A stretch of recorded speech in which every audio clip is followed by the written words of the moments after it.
గ్రామాలు అభివృద్ధి చెందాలంటే మళ్ళీ మోడీనే గెలిపించాలన్నారు ఎంపీ బండి సంజయ్. బీఆర్ఎస్ ప్రభుత్వం చేస్తుందని ఆరోపించారు. కాంగ్రెస్ 6 గ్యారెంటీలు మోసం చేసిందని మండిపడ్డారు. 57 సంవత్సరాలు పాలించిన కాంగ్రెస్ ఎస్సీ ఎస్టీ విద్యార్థులకు 1,000 కోట్లు మాత్రమే ఖర్చు చేస్తే 10 ఏళ్లలో మోడీ ప్రభుత్వం 59,000 కోట్ల రూపాయలు ఖర్చు చేసిందన్నారు బండి సంజయ్.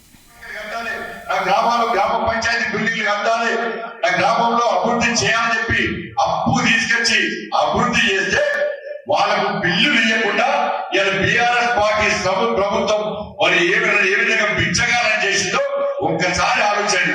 మన గ్రామ సర్పంచ్ అంటేనే భయంతో బతికే పరిస్థితి వచ్చింది. వాళ్ళకి కుటుంబాన్ని పోషించుకోలేని పరిస్థితి ఎలా గ్రామంలోకి ప్రజాపతికి వచ్చిందంటే దానికి బీఆర్ఎస్ పార్టీ ప్రభుత్వమే కారణం. ఎందుకు కారణం అంటే 5 లక్షల కోట్ల అప్పు చేసింది, జీతాలు ఇవ్వలేని పరిస్థితి అని చెప్పి బీఆర్ఎస్ పార్టీ ప్రభుత్వం చెప్పింది. ఇలా వాడ తర్వాత కాంగ్రెస్ పార్టీ ప్రభుత్వం వచ్చింది. కాంగ్రెస్ పార్టీ ప్రభుత్వం ఏం చెప్పింది?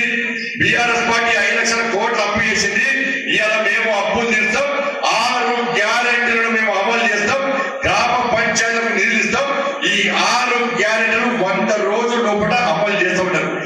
ఈ కాంగ్రెస్ పార్టీ ఇలా 57 సంవత్సరాలు కాంగ్రెస్ పార్టీ దేశాన్ని పాలించింది.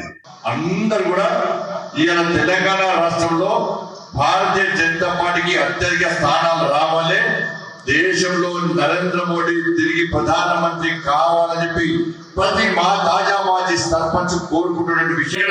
కరీంనగర్ లో భారతీయ జనతా పార్టీ అభ్యర్థి ఎంపీ గెలవాలి, నరేంద్ర మోడీ గారు ప్రధానమంత్రి కావాలని మీరు కోరుకోవాలి.